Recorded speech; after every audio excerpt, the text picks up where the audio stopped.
If I Ran the Circus by Dr. Seuss. In all the whole town, the most wonderful spot is behind Sneelock's store in the big vacant lot. It's just the right spot for my wonderful plans, said young Morris McGurk, if I clean up the cans. Now a fellow like me, said young Morris McGurk, could get rid of this junk with half an hour's work. I could yank up those weeds and chop down the dead tree and haul off those old cars. There are just 2 or 3, and then the whole place would be ready, you see. All ready to put up the tents for my circus. I think I will call it the Circus McGurkus. The Circus McGurkus, the world's greatest show on the face of the earth or wherever you go. The Circus McGurkus, the cream of the cream, the Circus McGurkus, the circus supreme, the Circus McGurkus, colossal, stupendous, astounding, fantastic, terrific, tremendous. I'll bring in my acrobats, jugglers, and clowns from 1,053 faraway towns to the place that you'll see 'em in, ladies and gents, right behind Sneelock's store in the great McGurk tents. And I don't suppose old Mr. Sneelock will mind when he suddenly has a big circus behind.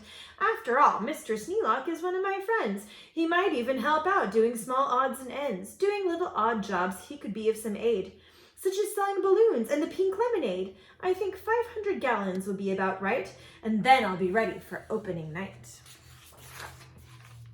What an opening night, what a night, what a sight! I'll hoist up the curtains, the crowds will crowd in, and my Circus McGurkus will promptly begin with a welcoming toot on my welcoming horn by my horn-tooting apes from the jungles of Jorn, where the very best horn-tooting apes are all born, 'cause the very fresh air there is fine for their lungs, and some of those fellows have 2 or 3 tongues.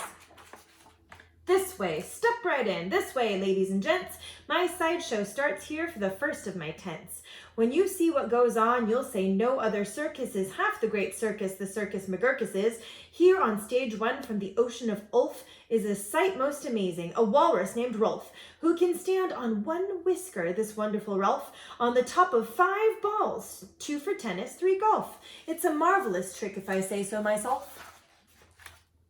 And on stage number 2, here is something quite new. From a country called From comes this drum-tummied snum, who can drum any tune that you might care to hum. Doesn't hurt him a bit, 'cause his drum-tummy's numb. And now you'll meet the Foon, the remarkable Foon, who eats sizzling hot pebbles that fall off the moon. And the reason he likes them red hot, it appears, is he greatly enjoys blowing smoke from his ears. Of course, pebbles like this are quite hard to collect, but Sneelock will manage somehow, I expect. After all, Mr. Sneelock is one of my friends, and I'm sure he'll help out doing small odds and ends. And on stage number 4, see the Willy Walloo, who can throw his long tail as a sort of lasso. With a flip of the hip with a tail of this kind, he can capture whoever is standing behind. He can capture old Sneelock. I'm sure he won't mind. And now here is a hoodwink who winks in his wink hood. Without a good wink hood, a hoodwink can't wink good. And folks, let me tell you, there's only one circus with wink-hooded hoodwinks, the Circus McGurkus. The show of all shows. There's no other showman who shows you a show with a blindfolded bowman. The blindfolded bowman from Brigger Barut, the world's sharpest sharpshooter. Look at him shoot. Through the holes in 4 donuts, 2 hairs on a worm, and the knees of 3 birds without making them squirm. And then on through a crabapple up on the head of old Sneelock, who likes to help out, as I've said. And now, come to this spot where the spotlight is hot, and you'll see in the spotlight a juggling jot who can juggle some stuff you might think he could not, such as 22 question marks, which is a lot. Also 43 commas, and also 1 dot. That's the kind of a Circus McGurkus I've got. But that's just my sideshow, a start, a beginning. This way to the big tent, you'll find your heads spinning. Why, ladies and gentlemen, youngsters and oldsters, your heads will quite likely spin right off your shoulders. So hurry up, step lively, quick, ladies and gents, and get into your seats in my tent of all tents. My parade of parades is about to commence. You'll see Drum Major Sneelock fling-flang his baton, and my organ McGurkus come on, with its hot steaming pipes of gold brass-plated tin, snorting all sorts of snorts in a bumbling din that is super stupendous, stupendous, stupendous, And when I play Dixie, please join in the chorus. Then a fluff-muffled truffle will ride on a huffle, and next in line, a fine flummox will shuffle. The flummox will carry a lurch and a pail, and a fibble will carry the flummox's tail, while on top of the flummox, 3 harp-twanging snarp will twang mighty twangs on their 3-snarter harp, while a bolster blows bloops on a 3-nozzled blueser, a nolster blows floops on a 1-nozzled newser, and then comes a lion who's partly a trout. Then more stuff, for 45 minutes about. And then, behind them, while everyone stares, come my to and fro marchers who march in 5 layers. The fros march on toes and the toes march on fros. Don't know how they do it, but that's how it goes. And now comes an act of enormous enormance. No former performers performed this performance.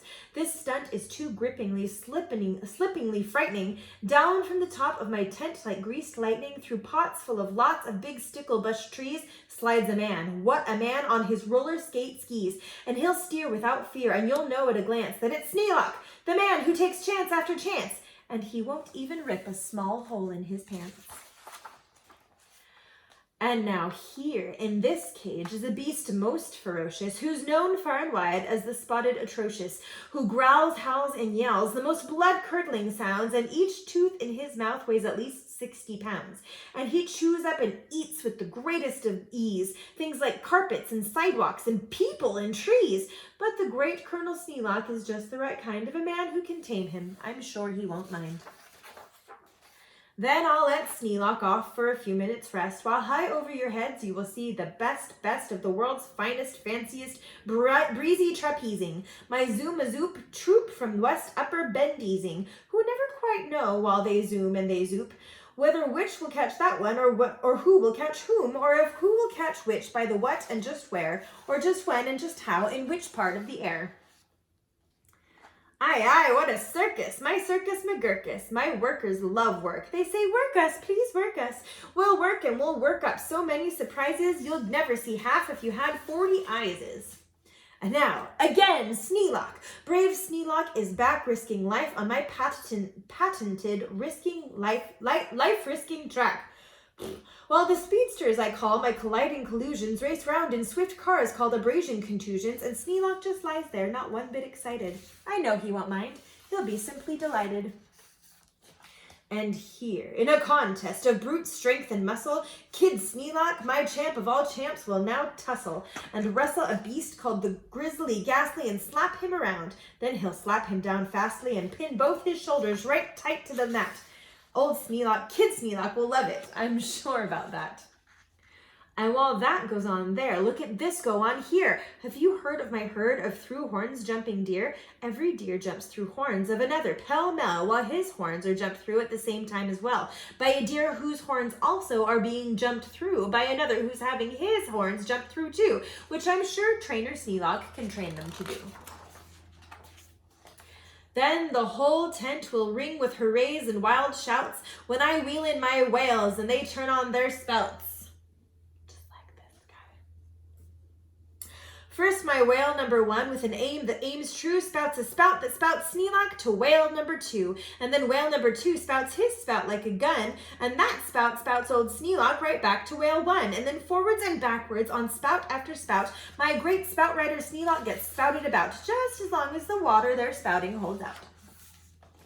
Then my tournament knights, noble apes without fears, Sir Hector, Sir Vector, Sir Bops, and Sir Beers, Sir Hawkins, Sir Dawkins, Sir Jocks, and Sir Jeers clatter into the tent, and while everyone cheers, stage a roust about joust with their boxing glove spears. And while all this wild ruckusing goes on below, at the top of the tent, look! The star of my show, great daredevil Sneelock, the world's bravest type. He comes pulled through the air by 3 Subrian snipe on a dingus contraption attached to his pipe. And while people below are all turning chalk white and all biting their fingernails off in their fright, great Sneelock soars up to a terrible height. Then he shakes himself loose. He starts down in a dive such as no man on earth could come out of alive. But he smiles as he falls, and no fear does he feel. His nerves are like iron, his muscles like steel, and he plunges down, down, with his hair still combed neat, 4,692 feet. Then he'll land in a fishbowl. He'll manage just fine. Don't ask how he'll manage. That's his job, not mine. Why, he'll be a hero. Of course he won't mind when he finds that he has a big circus behind.